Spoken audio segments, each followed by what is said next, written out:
Get ready for it. Yeah, this is it. Go!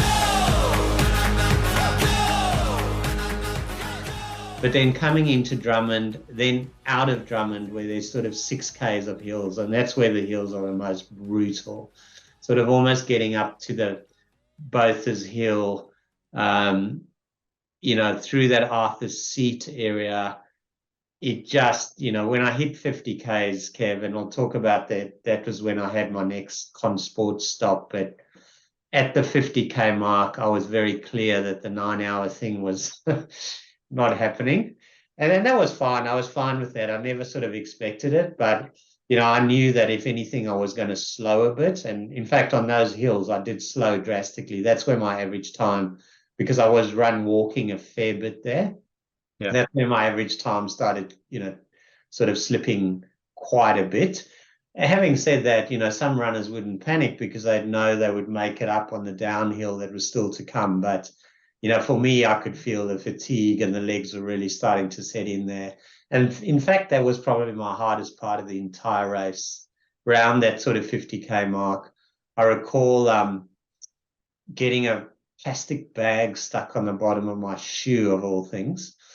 And I was looking, it was a sort of a largish bag. There was no way I was going to run another 40 Ks with that thing stuck on the bottom of my shoe. And I couldn't flick it off by sort of kicking my leg. I got to a point, okay, well, I'm going to have to stop and bend down to get this thing off. And as I bent down, I could just feel my hamstrings starting to cramp. And that's when I realized, there was already quite a lot of fatigue that had set in at that point. And so fortunately, I didn't have any issues with cramp after that. But it's just that change in movement, isn't it? And that sort of seems to happen if you suddenly go down on your haunches, or you need to avoid something, or in your case, something gets stuck to your shoe, or I think that can often sort of bring it on. And but that sounds good. At least it didn't, kick in from that point or anything. But it certainly was a warning sign, probably. Yeah, and that was a tough point. I mean, from that point, it was I'm going to have to grind through this, And I remember the Consports 50K sort of tent. I thought I'd run past it because it just didn't come. It didn't come for quite a while, and it was on a particular hilly part. And so I remember stopping there and just sort of actually swapping over my flip belt with all I actually sat down to do that. And those support tables were great. Actually, there were people there, and I got a quick massage with some ice gel on my legs and just got ready to take on the next bit. And I think I saw you guys a K or two after that as well, which was I'm imagining now that I think of it, you would have been waiting for, or thinking we'd be at that second concert thing, and we couldn't easily get to it, and the traffic was just ridiculous. So we actually then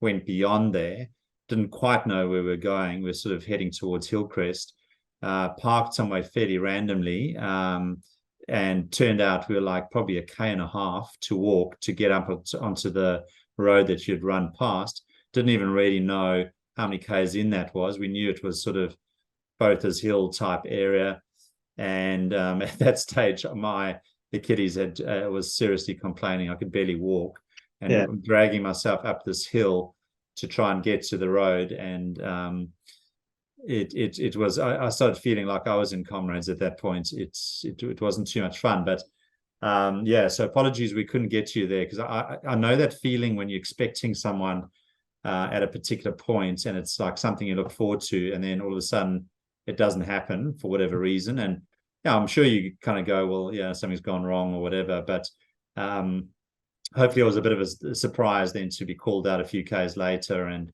at least see us there. Yeah, it was great. And, you're just processing all these things, and you're so tired. I remember actually almost stopping and thinking, because outside of not seeing you guys, the Consports thing didn't seem to be where it was meant to be.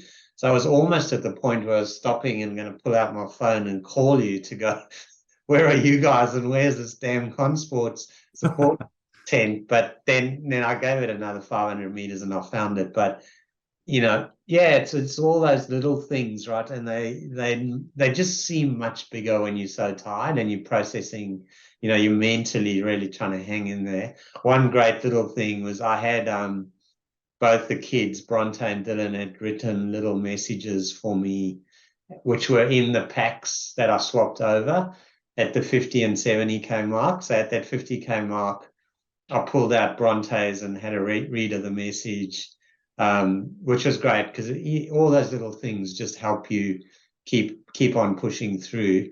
And then I saw you guys shortly after that anyway, so that definitely gave me some impetus for the next sort of 10Ks or so. Kev. Then you have to start looking for other things to help you keep going. Yeah. No, it's huge that, and that was a nice little that's a great thing that they did. I can imagine, and I've had that same feeling even in marathons where just having some support or someone even call out your name. You might not know them. And that's quite common at Comrades because you've got your name on your number, and so I know you said some people did call out your name, but it's amazing that that's just hearing your own name seems to make a difference. So. So nice. What was the next significant sort of part of it? Yeah, I think I'm just trying to remember. I mean, running through Hillcrest and Kloof and all those areas was pretty cool because it's pretty built up there. Beautiful, actually, areas, tree-lined streets, and obviously it was hard. That's probably around where I would have hit the mark of 30Ks to go, which is just before Kloof. And so I remember thinking the support, unbelievable. People have set themselves up there for the day with their Scortle braais, barbecuing boerewors, drinking beers, whatever. And you could get that if you wanted it on the way as well. But I wasn't going to take in any of that at that point. But yeah, I remember thinking as I hit the 58K mark, this is now completely new territory. That had been my longest training run. And, so there's a mental thing there as well. You've shifted into new territory where you've never run that far in your life before. So I remember thinking through that at that sort of mark. And then sort of getting up to the top of Fields Hill was another point, thinking, oh, this is good now. I've really crested, which is sort of going to really come down into Durban for those last 30Ks. And Fields Hill is brutal. I mean, it just, it is downhill, but that's when you realize your legs have already really taken a battering. And then you're doing, I don't know, 3-4Ks of steep descent. And that softened up your legs in no time. So, I really try to be conservative there. I was running. There were a lot of people talking to me at that point. I mean, I recall one guy came up to me again. He'd seen that I was a novice. He'd done 13, came up to me and, rather than, this is Comrades, rather than, he did say to me, look, I'm having a tough day. It transpired he trained for an 8-hour sort of target, which is a phenomenal run if he was going to achieve it. But, at that point, I was sort of on course for maybe 9.5 to 10 hours. So he'd blown his 8 hours. Transpired he tripped and fallen at the 4K mark and nearly pulled out at that point. But he's the conversation was actually about encouraging me and giving me some pointers on how to run down Fields Hill and what was still ahead of us, and that's just such a great example. So I remember that well. But Fields Hill was brutal, and that would have been the reason for the sore legs for a few days after it, for sure. Yeah, you talked about the support and how crazy people go. Like, we were blown away standing there at about the 55K mark, and there was a particular lady there who, responded particularly to runners from a particular club. But even so, she was so excitable. I've never heard someone spectate in such a fashion. Unfortunately, she did cause a little bit of an issue because she got so excited that she ran like in front of this guy and caused almost like a pile up there.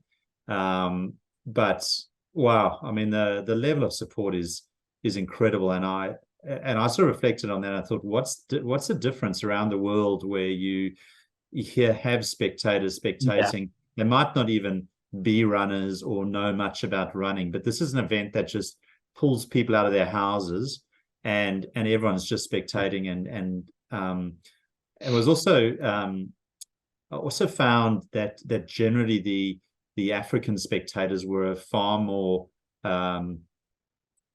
in the vibe of it, shouting, screaming, than some of the other spectators. So I thought that was interesting. But wow, it was just being part of that and seeing how people spectated was amazing. I can imagine as a runner that does help a lot. Absolutely amazing, Kev. As I said, every 3Ks or so, there's a drinks table, which are they very, very long tables on either side of the road. They generally sponsored. Each one is sponsored by someone. So, they've there's music happening there, everyone there in the sponsor's kit handing out the drinks and the nutrition. And as you said, the support was just like nothing else. I mean, probably the closest I've come to is New York, where, it is amazing. And there are a lot of people lining the roads as you run New York Marathon. This, I have to say, was probably times 10. It was just phenomenal.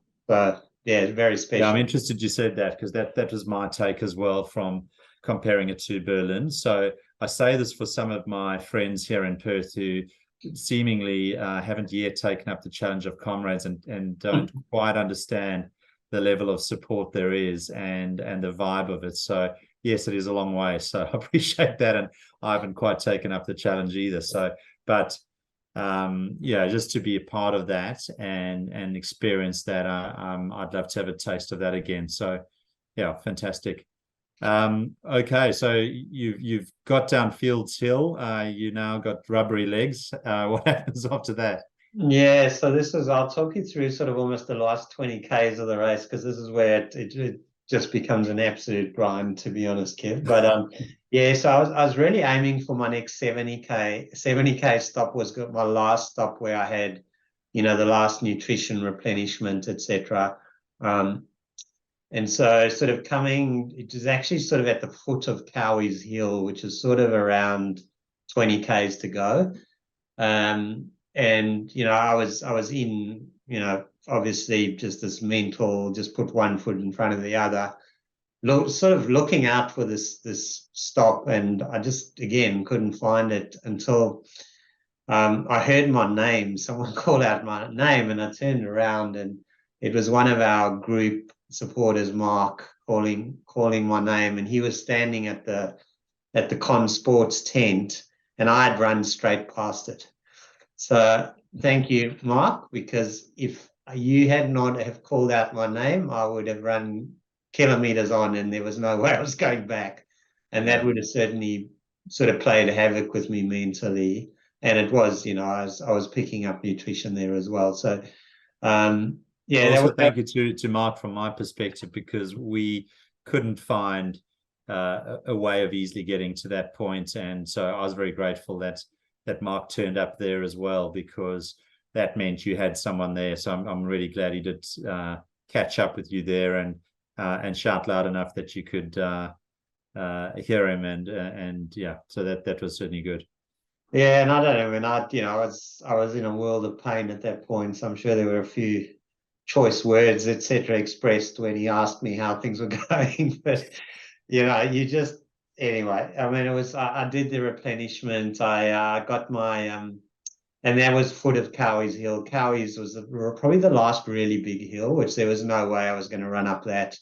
So I walked a big chunk of that. And it was, I'll talk a little bit about, you mentioned the buses, the pacing buses, and this is where probably they came into play for me, but not in the way you would expect the bus to come into play. So I stopped at that Con Sport 70K stop for about 5 minutes. I just needed the time to replenish and psych myself up really for the next 20Ks. Yeah. And so at that point, I'd sort of, the 9.5 hour bus had sort of been there and thereabouts the whole way. And so at that point, the 9.5 hour bus would have run past me, and frankly, I never saw it again. So walking up Cowie's Hill slowed me down a bit, but I still felt like, I've got to say, at no point did I feel like I wasn't going to make it or anything like that. It was just really, really hard. And the bus, the 10-hour bus came into play in a big way in those last 20 Ks for me. And so I had, I'd sort of set my sights at that point on a sub 10-hour finish. I knew the 9-hour was long gone. And as I said, the 9:30-hour bus was gone as well. And so it was just an amazing thing all the way from that 20K mark, almost to the 5K to go mark. This bus was breathing down my neck. As you said, they're massive. You can hear them coming from a mile off. They've got drums and shakers, and there's so many people in these buses, and the crowd is going bananas every time they see a bus. So for 15 Ks, this bus, this 10-hour bus, there were two 10-hour buses. It was the quicker 10-hour bus. Every time I heard them, it was just like, there's no way I'm letting this bus come over the top of me. As you said, I mean, they take over the road, but they basically run over the top of runners as well. And once you're in the bus, I was in the 9-hour and the 9-hour 30 bus a couple of times. It's very hard to get out of those buses. You just get sucked in there. You almost have to run out of the road and sort of off the road and sprint to get away from them. So every time I heard this thing coming up behind me, I just put on a little spurt, and it made me start running if I happened to be walking at that point. Yeah, that's good. Or whatever. And fortunately, I kept that 10-hour bus at bay. My final strategy was going to be, if it did catch me, was just to hang in there then with the bus, because that first bus, I think, made the 10-hour target with about 10 minutes to spare anyway. But fortunately for me, that was actually a massive help, because every time I heard it coming, I just managed to hold it away. And I did want to run my sort of own pace at that point. So, yeah, and to be honest, Kev, at that point, you just draw on everything you can draw. I had Dylan's 70K little message, which was great. I spent a bit of time thinking about the journey, everything that was important to me, and getting to that point, the people that were important. You just draw on everything. You start to trick yourself into, I remember when, there was only single digits to go, thinking, this is now less than 10 Ks. That can't be that hard. Then it's 5 Ks and you're going, this is just a park run. So you're just using everything you can, but it's What about your slogan? Did that come into play, and did you call it out loud?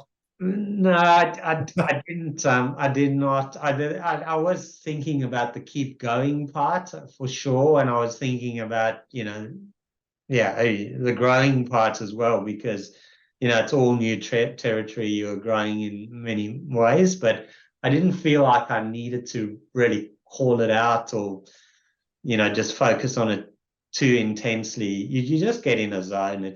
For me, it just was mind over matter at that point. You sort of, the best way to describe it is almost just becomes like a bit of an out of body experience, where, the physical pain is almost gone by then. It's like just, as I said to you, actually, unless you take a fall or something terrible happens, I felt like I was going to finish at that point. And so it was just sort of pushing through that. And given the sort of running high context, and us talking about that previously, and that getting that runner's high feeling, you described a few particular examples of where it felt really special. Were there any particular points up until where you've got to, where you got a real sense of sort of euphoria or a bit of a runner's high, or not so much? No, unfortunately, Kev, I mean, I have had that on other runs, as you know, and we often speak about this concept of flow as well, where your sort of physical state is just one of, you feel you can run forever, and mentally and physically you're just completely in sync.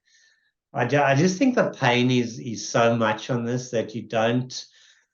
you know, the euphoria again is a slightly different feeling to all of that. But yeah, I didn't experience any of that. And I'll talk a little bit about what I experienced crossing the finish line as well, because that surprised me, frankly. As I said to you, the most emotional state for me was the start line.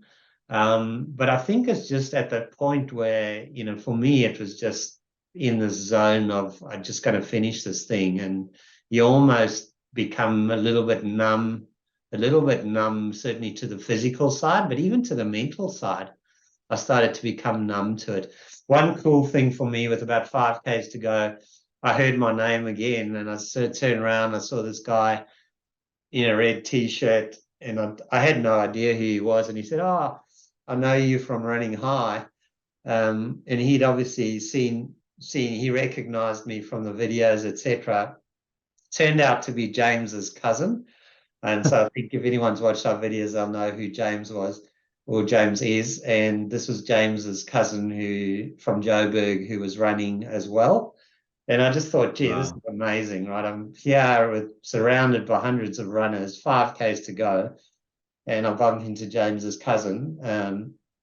James, he's a really good runner, and I suspect he had a much faster target in mind. But it just shows you how brutal Comrades is, because he'd been sort of got the old ITB injury along the way, and was just really battling with that knee pain that you get there down the side of your knee. Shame. And so he was doing the walk-run strategy. When he was running a lot faster than I was running, but then he was walking. So we were sort of doing the bit of the yo-yo effect there for a few Ks. Yeah, nice. And then and we had a bit of a chat, which was really nice. And then, you know, at about the 2K mark, when we sort of come together again, I actually said to Tim, like, we just got to finish it together now. We basically keep passing each other. So that was really cool, because we ran with 2Ks to go, and Tim managed to, it's flat at that point. Tim managed to run that last bit, and probably could have run a lot faster if I hadn't been with him. But yeah, we entered the stadium together and actually crossed the finish line together, which was really cool. Yeah. And then, yeah, just talking about the finish line, I mean, coming into the stadium was amazing feeling, you know, the cheering. You guys were there. Nearly missed you again. You were calling out pretty frantically and drastically, and I had to turn around to actually see you guys. That was great. And then as you sort of go around the track there, it feels never ending. You know, you're on this nice soft grass and you think, okay, I've done it. But you know, at that time I didn't have time. I knew I was under the 10 hours, so there was no time thing in my mind, but it just did drag for a little bit. I remember, you know, the Bruce sort of always saying, you know, you need to freeze this moment in your mind. So I tried very hard to picture that and freeze it in my mind. But yeah, I think for me, you know, I expected to be in tears coming over the finish line for all their emotions just to carry me away, and they didn't, frankly. I you know, listening to that podcast that you mentioned with Wayne Spiss on it, he actually mentioned in there that he was in tears for the last kilometer or a couple of kilometers as he ran, and you know, he had the most phenomenal run, so I can understand why. Yeah, for me it was quite a surprising and different experience. I came, and maybe it was just because you're so exhausted, and I think you know, for me the overwhelming feeling was just one of relief, almost.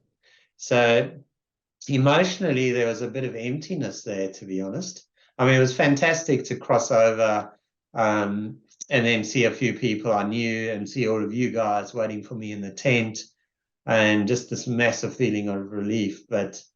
And frankly, I'm still processing the emotion, but yeah, it wasn't quite as I expected it to be. But anyway, that was funny. It's funny. The emotion is a very personal sort of thing, and I probably have had similar moments, not necessarily running moments, where there's an expectation, I suppose, that you're going to respond in a certain way, or perhaps others have an expectation, or you've heard a story, and so you probably, you know, have that kind of somewhat an expectation, and then when it doesn't happen, it's like, well, that doesn't measure up to what other people have experienced, or so it's a difficult one, and I think you can only feel what you feel.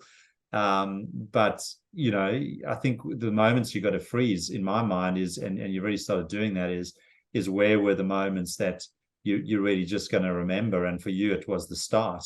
For others, it will be the finish. For others, it might be something that happens in between. So I don't think you can force that. And I noticed that actually people finishing, there were some who were over the moon, there were some who were just relieved, there were some who were almost falling into the barriers. They were so spent, and these were people who were running good times even. So I don't know, it was a range. I think it's fair to say that there's a range of emotions. But I think you can see it. Unfortunately, I was in a bit of a group as we crossed the finish line, but you can see me there in that photo. I did try, as I said, to freeze it. I mean, I was, there's a little bit of emotion there, hand on the running high logo, so you can't see it, but that running high logo is symbolic of a journey for me, Kev, which I did reflect on there. But yeah, it was just hard to process. There was so much, it was more relief than anything else, as I said. But well, the running high logo in my mind, we've spoken about it before with the mountains. At that stage you had conquered those mountains and it was done. So that's a massive relief, as you said. So if relief is the emotion, I think it's a fair emotion to have, and it's then sort of translates into achievement. But range of things, and there's the good old medal. Yeah, so and I am wearing it here, but it's tiny. So I mean, we've commented we've commented a few times on this. You put in a lot of effort for a very tiny medal, but it's actually a very cool medal. Mine's the Robert Mashali is a titanium medal.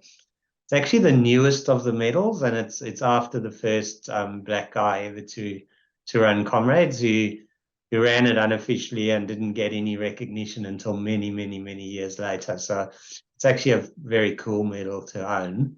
Yeah.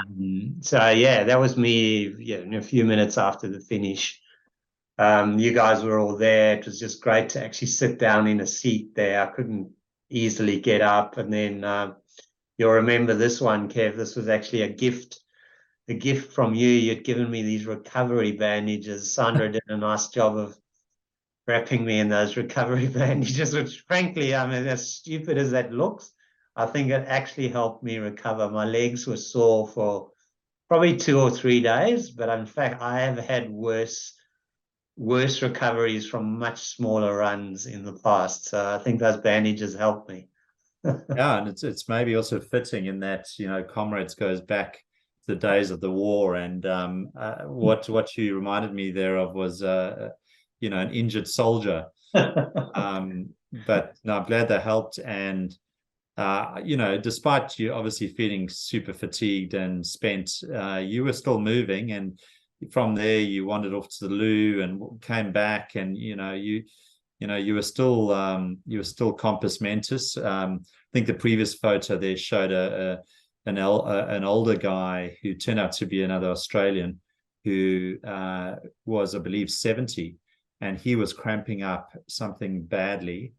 And every time he moved, he'd cramp up sort of again, and he just couldn't get into position. Eventually, they had to stretcher him away to the medical tent. And but what an effort, eh? At 70 years old, and so you've still got a lot of medals in you, Hill. You've got a lot of years ahead of you for to try and get some of the other medals as well. Yeah. One last little anecdote was Karen, when she was on her way, unfortunately she wasn't with me at Comrades, but she made it a few days later for some of the celebrations, bumped into Bruce Fordyce on the plane, and he said to her, tell your husband he's not run Comrades up until he's done a down and an up run. And I think Karen had other ideas and expressed those to Bruce, and I think he just shook his head. So yeah, I don't know. I don't know that there'll be any more, Kev. It was, yeah, it's hard to imagine putting yourself through that again, to be honest.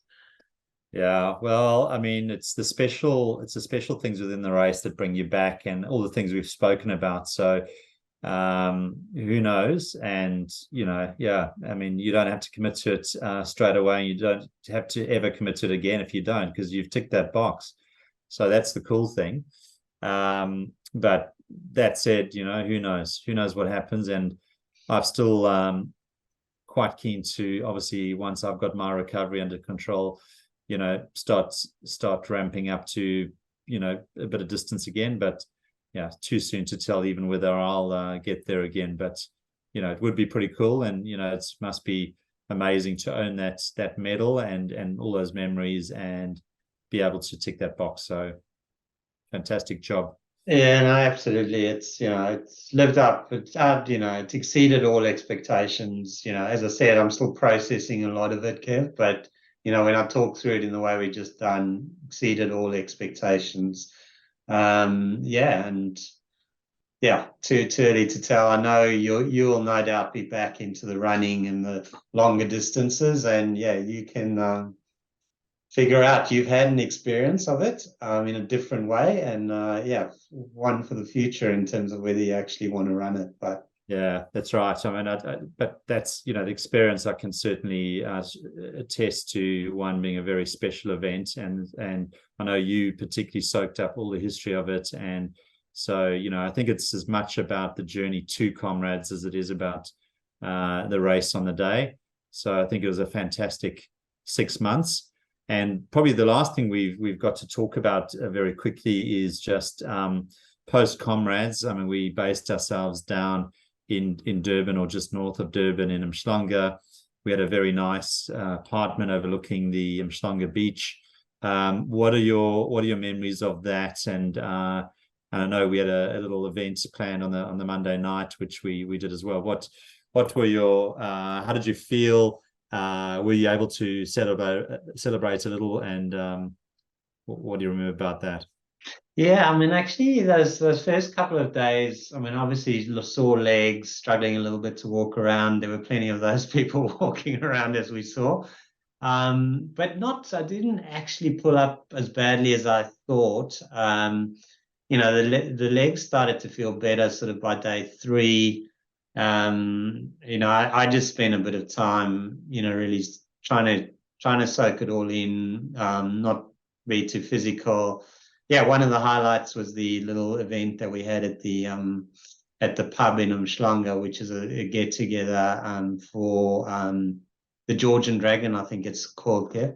A get together for Comrades runners. Apparently every year it's a pretty big one, and I'll let you talk a little bit about that. But that was pretty special. We caught up with James and his family, which was nice.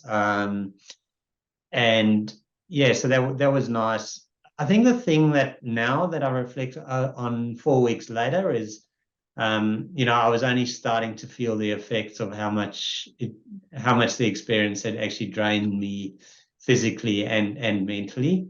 So I just at that point probably didn't even realize, but I think the next sort of what followed for the next 2 weeks, and frankly even since I've been back in Australia, and through just trying to run again, or just, as I said, process some of the emotion, or I didn't realize probably day 2, day 3 after Comrades, the impact of how much it does actually take out of you. But yeah, those few days in Umhlanga were lovely. I mean, it was such a nice feeling to know I had done it and I could just sort of chill out. The weather down there was perfect. So yeah, it's really good times. Yeah, it was a nice sort of thing to do, to head to the George. It is a pub that's been in Umhlanga for a long time. As we got nearby there, it was just a sea of red. So the red shirts were everywhere. We walked into the pub, and your James's sort of entourage was there, his folks and some of his other family members. We didn't have a table at that stage, and so we were trying to contemplate where to stand and how we'd get a couple of drinks to celebrate. And I think what struck me was, I think we were inside at one point. I think you were outside, and I came out, and you and James said to me, "Oh, you won't believe who's here. We just had a photo with Gerda Steyn, the winner of the ladies." And I'm like, "What? I've missed out." And I think James said, "No, she's just down there. There she is. She's talking to someone else." And I think the schoolboy overcame me, or I don't know, what do you call it? Someone who goes to festivals and gets really excited about rock stars, etc. I felt like that, and I just thought, well, I've lost out here. You guys had a photo, and probably rightly so, because you finished. But it was quite special to have her there, and what a champion she is.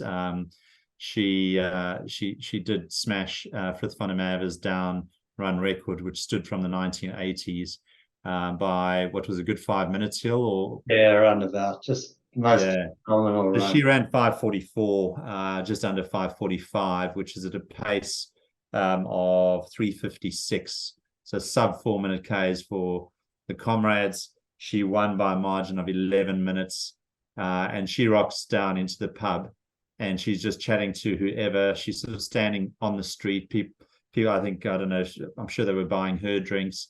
And anyway, so we sort of tracked her down, and anyway, I stood there and had a chat, and she said, "Oh, how did you go?" And I told her that unfortunately things hadn't worked out very well for me, and she was immediately like, "You've got to come back, and when are you coming back?" And but she was just absolutely fantastic, and what a salt of the earth type person, and humble, and lovely to meet her, I have to say. So that was quite a special moment, I think, for all of us.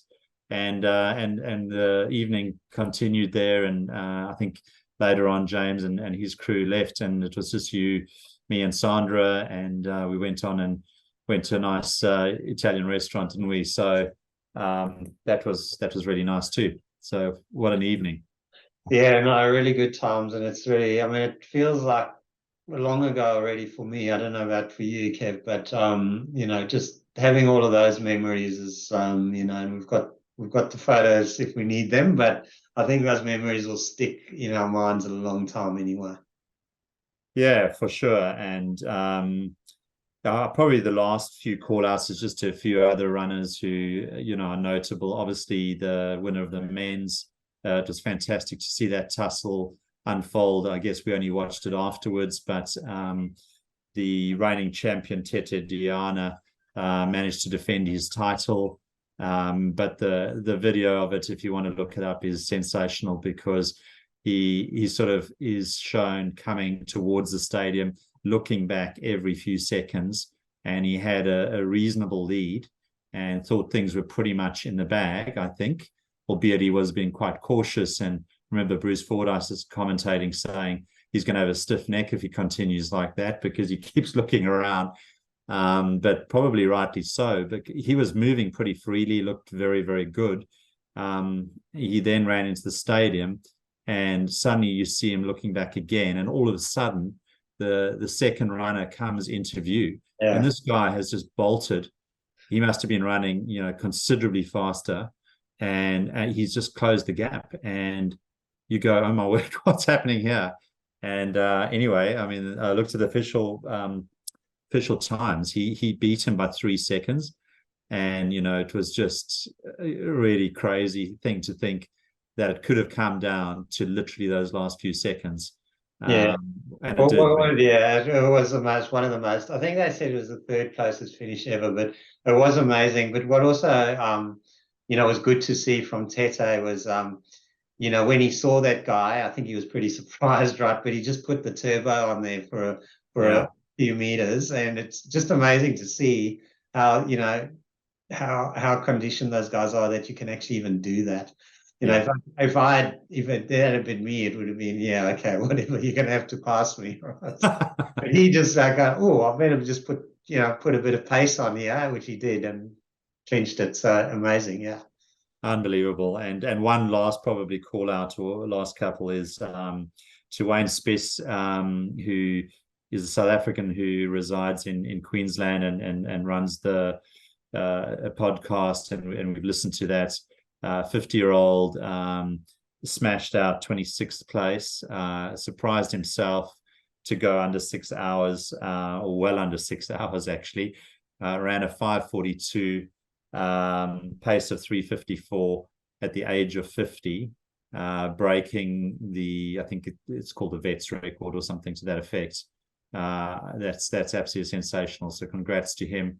And then likewise to your friend James. Did you want to quickly give him a shout out?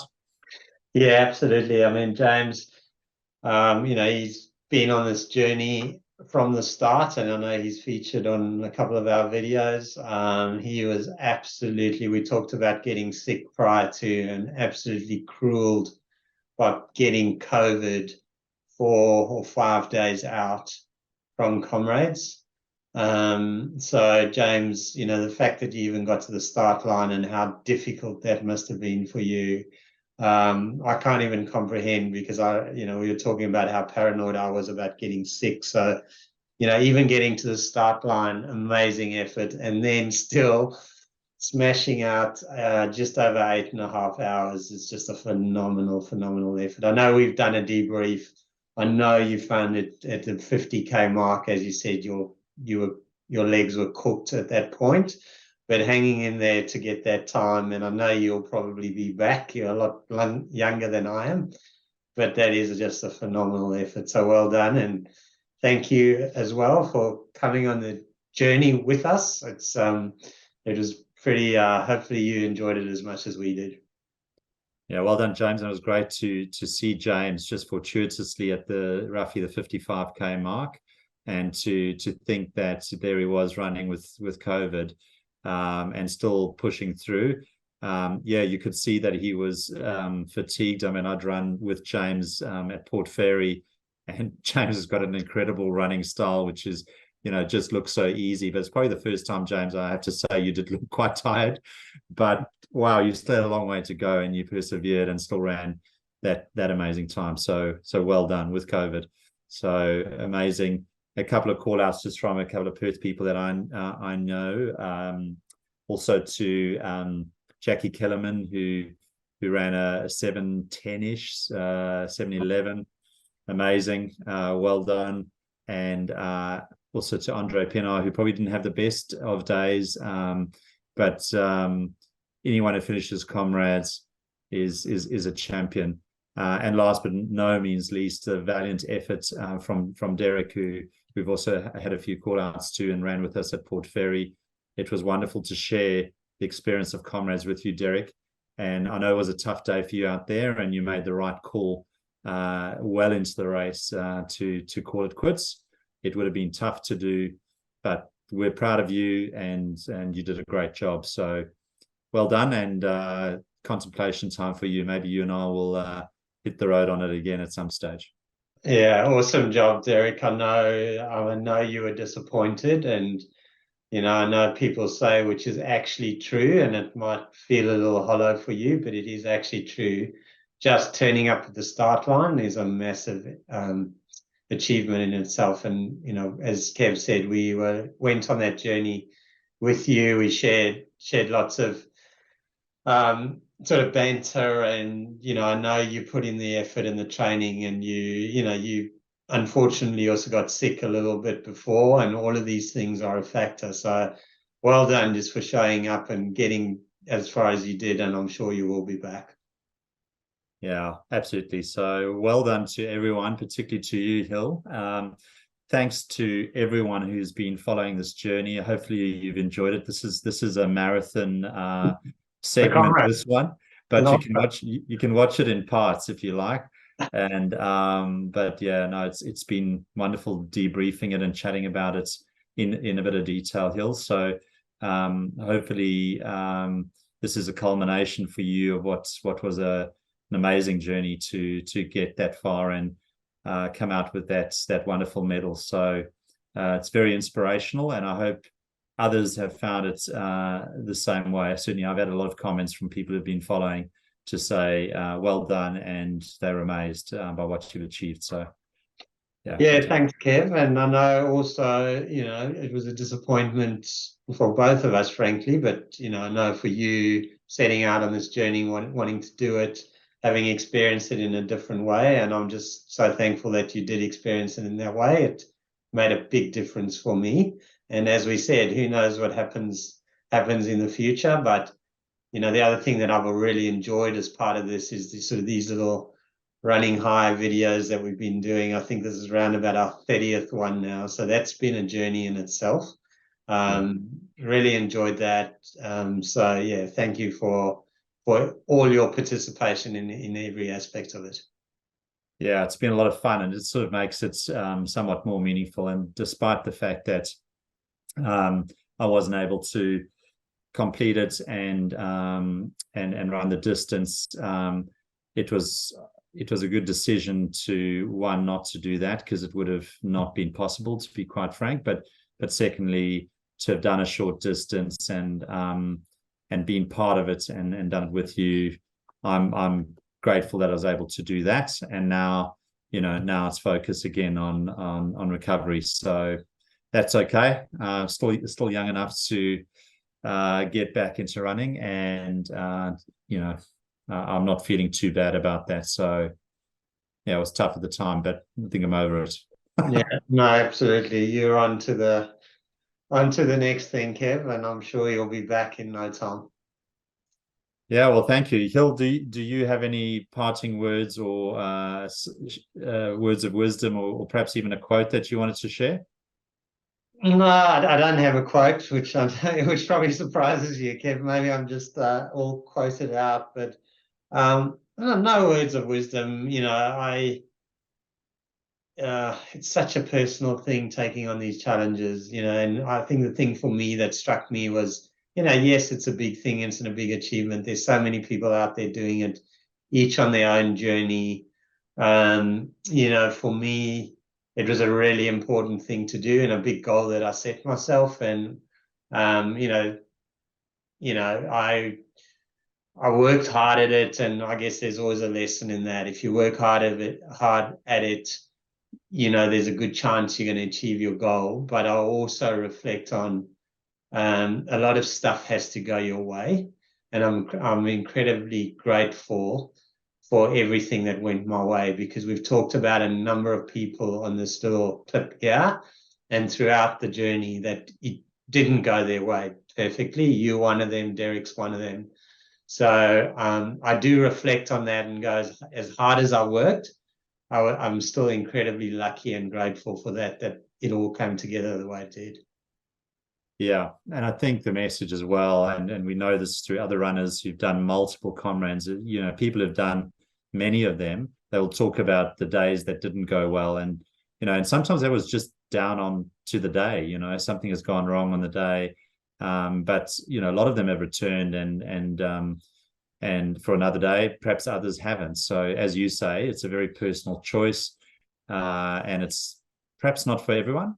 Yeah. But what would be your recommendation for someone who has done a bit of running, or perhaps hasn't even done a bit of running? Is Comrades worth doing? Yeah, absolutely. I mean, as I said to you, it's surpassed all expectations. It's something I'll carry with me for the rest of my life. I've learned stuff about myself, no doubt. So from all of those perspectives, it's absolutely worth doing. And you are capable, especially your body. I think the other not lesson, because I knew this, but I experienced it, is your body is capable of a lot more than you would think it would be. You still need to put in the work and the training, but the overarching thing is the mental aspect.